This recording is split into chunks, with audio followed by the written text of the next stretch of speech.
गणेश जी की कहानी हर व्रत में सुनी जाती है। मान्यता है कि इसे सुनने से पूजा का संपूर्ण फल प्राप्त हो जाता है। इसीलिए करवा चौथ व्रत कथा सुनने या पढ़ने से पहले गणेश जी की कहानी जरूर सुने। हे गणेश जी, जो भी आपकी ये कथा पूरी सुने उसके सुहाग की हमेशा रक्षा कीजिएगा और इसके जीवन को खुशियों से भर दीजिएगा।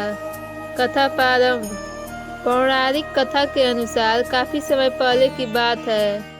एक गांव में एक अंधी बुढ़िया रहती थी जिसका एक लड़का और एक बहू थी। उसका परिवार गरीब था। अंधी बुढ़िया रोजाना गणेश जी की विधि विधान से पूजा किया करती थी।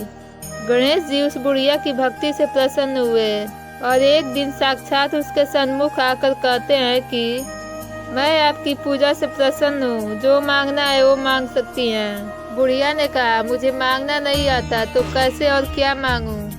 तब गणेश जी बोले, अपने बेटे और बहू से पूछ कर मांग लो। तब बुढ़िया अपने पुत्र और बहू से पूछने गई तो बेटा ने कहा धन मांग लो और बहू ने कहा पोता मांग लो।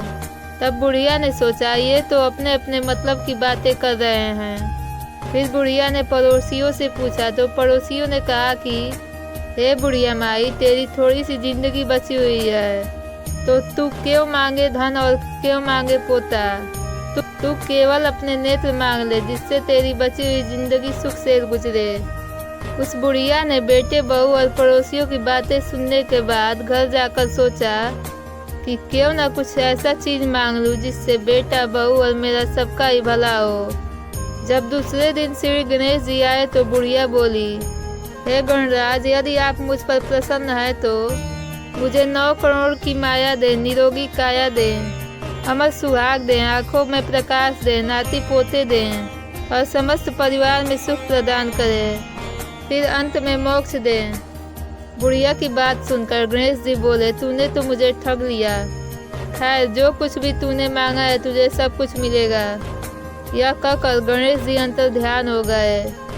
हे गणेश जी, जैसे बुढ़िया माँ को मांगे अनुसार सब कुछ दिया, वैसे ही हम सबको भी देना। धन्यवाद।